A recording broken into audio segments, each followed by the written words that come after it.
Welcome back. তো বন্ধুরা, আজকের ভিডিওতে আমি আপনাদের দেখাবো কিভাবে আপনারা ফেসবুকের নাম স্টাইলিশ করে লিখবেন। আপনাদের ফেসবুক অ্যাকাউন্টে স্টাইলিশ নাম লিখবেন। তো এখানে আমি দেখতে পাচ্ছেন আমার একটা ফেসবুক অ্যাকাউন্ট ক্রিয়েট করা আছে এবং এখানে দেখতে পাচ্ছেন নর্মাল একটা নাম দেওয়া আছে, 𝗗𝗛𝗂𝘂𝗧। তো এই নামটা আমরা কিভাবে স্টাইলিশ করে এখানে লিখবো সেটাই আমি আপনাদের আজকের ভিডিওতে দেখাবো। তো ভিডিওটি শুরু করা যাক। ভিডিওটি শুরু করার আগে একটাই অনুরোধ, যদি আমাদের চ্যানেলে নতুন হয়ে থাকেন অবশ্যই আমাদের চ্যানেলটি সাবস্ক্রাইব করে পাশে থাকা বেল আইকনটি বাজিয়ে দিবেন নিত্য নতুন ভিডিও পাওয়ার জন্য। তো বন্ধুরা, এই স্টাইলিশ নাম সেট করার জন্য এখানে আপনাদের একটা সিম্পলি একটা ওয়েবসাইটে চলে আসতে হবে। ওয়েবসাইটটার লিঙ্ক আমি ভিডিওর ডিসক্রিপশন বক্সে দিয়ে দিয়েছি, ওখান থেকে আপনারা সরাসরি ওয়েবসাইটে চলে আসতে পারবেন। তো আমি ওয়েবসাইটে চলে আসলাম। ওয়েবসাইটে আসার পরে এরকম ইন্টারফেস চলে আসবে। এখানে আপনারা কী করবেন, একটু নিচে চলে আসবেন।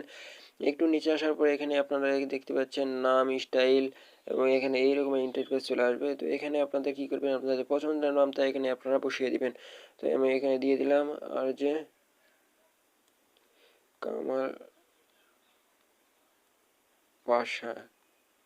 তো দেখতে পাচ্ছেন আমার পছন্দের নামটি আমি এখানে বসিয়ে দিয়েছি। বসিয়ে দেওয়ার পর আপনারা এখানে সিম্পলি কনভার্ট টেক্সট এখানে ক্লিক করে দিবেন। তো কনভার্ট টেক্সটে ক্লিক করে দেওয়ার পর এখানে দেখতে পাচ্ছেন চারটা ডিজাইন চলে আসলো। এখানে দেখতে পাচ্ছেন একটা ডিজাইন, একটা ডিজাইন, আর একটা ডিজাইন, আর একটা ডিজাইন। তো আপনাদের যেই ডিজাইনটা পছন্দ হয় সেই ডিজাইনটা আপনারা এখানে সিম্পলভাবে কপি করে নেবেন। তো আমার 2 নম্বর ডিজাইনটা পছন্দ হয়েছে, আমি 2 নম্বর ডিজাইনটা এখানে থেকে চেপে ধরে আমরা এখানে কপি করে নিলাম। তো দেখতে পাচ্ছেন আমরা এটি সিম্পলি কপি করে নিলাম। কপি করে নেওয়ার পর আমাদের সরাসরি ফেসবুক অ্যাকাউন্টে চলে আসবেন। ফেসবুক অ্যাকাউন্টে আসার পর এখানে দেখতে পাচ্ছেন 3 ডট পাবেন। 3 ডটে আপনারা ক্লিক করে দেবেন। 3 ডটে ক্লিক করে দেওয়ার পর একটু নিচে চলে আসবেন। একটু নিচে আসার পর এখানে আপনারা দেখতে পাবেন সেটিংস নামে একটা অপশান দেখতে পাবেন। এই সেটিংসে ক্লিক করে দিবেন। সেটিংসে ক্লিক করে দেওয়ার পর পার্সোনাল অ্যান্ড অ্যাকাউন্ট ইনফরমেশনে আপনারা ক্লিক করে দিবেন। এখানে পার্সোনাল অ্যাকাউন্ট ইনফরমেশন ক্লিক করে দেওয়ার পর এখানে আপনারা দেখতে পাবেন নেম এবং এখানে দেখতে পাবেন এডিট। তো এডিট অপশানে আপনারা ক্লিক করে দিবেন। এডিট অপশানে ক্লিক করে দেওয়ার পর আপনারা এখানে দেখতে পাচ্ছেন আমাদের ফার্স্ট নাম 𝗗𝗔𝗦𝗛𝗧 কামাল এবং স্যার নাম পাশা দেওয়া আছে। এটা আপনারা সম্পূর্ণভাবে এটা আপনারা কেটে দিবেন।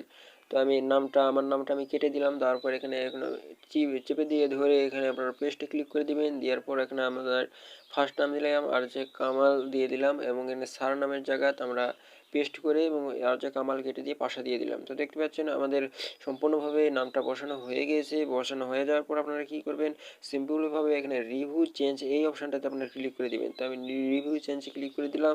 ক্লিক করে দেওয়ার পর এখানে দেখতে পাচ্ছেন আমাদের সিলেক্ট করতে বলছে। আমি প্রথমটা সিলেক্ট করলাম। প্রথমটা সিলেক্ট করার পর এখানে ফেসবুকের পাসওয়ার্ড দিয়ে দিবেন। আপনারা আপনাদের ফেসবুকের পাসওয়ার্ড এখানে বসিয়ে দিবেন। তো আমি আমার ফেসবুকের পাসওয়ার্ডটা এখানে বসিয়ে দিচ্ছি। তো বন্ধুরা, এখানে দেখতে পেলেন আমি আমার ফেসবুকের পাসওয়ার্ডটা আমি বসিয়ে দিয়েছি। বসিয়ে দেওয়ার পর আপনারা কী করবেন, সেভ চেঞ্জে আপনারা ক্লিক করে দিবেন। তো আমি সেভ চেঞ্জে ক্লিক করে দিলাম। সেভ চেঞ্জে ক্লিক করে দেওয়ার পর এখানে দেখতে পাচ্ছেন আমাদের নামটা এখানে সিম্পলিভাবে বসে গিয়েছে। তো আমি এবার দেখব যে আমাদের নামটা প্রোফাইলে বসেছে কি না। তো আমরা সম্পূর্ণ ব্যাগে চলে আসলাম। ব্যাগে আসার পর আপনারা কী করবেন, ফেসবুকটা ট্যাবটা ক্লোজ করে দিবেন। দেওয়ার পর আবার ফেসবুকটা ওপেন করবেন এবং ওপেন করার পর এখানে আপনারা কী করবেন, প্রোফাইলে ক্লিক করে দিবেন। তো আমি প্রোফাইলে ক্লিক করে দিলাম। দেওয়ার পর এখানে দেখতে পাচ্ছেন বুম, আমাদের ফেসবুকের নামটা স্টাইলিশভাবে এখানে বসানো হয়ে গেছে। তো এখানে দেখতে পাচ্ছেন এইভাবে আপনারা ফেসবুকে স্টাইলিশ নামটা বসাতে পারবেন। তো আশা করি ভিডিওটা আপনাদের ভালো লেগেছে। ভিডিওটি যদি ভালো লেগে থাকে অবশ্যই আমার চ্যানেলটি সাবস্ক্রাইব করে পাশে থাকা বেল আইকনটি বাজিয়ে দিবেন আরও নিত্য নতুন ভিডিও পাওয়ার জন্য। তো বন্ধুরা, ভিডিওটি আজ এ পর্যন্তই। দেখা হবে নতুন কোনো ভিডিওতে। ততক্ষণ সুস্থ থাকবেন, ভালো থাকবেন। আল্লাহ হাফেজ।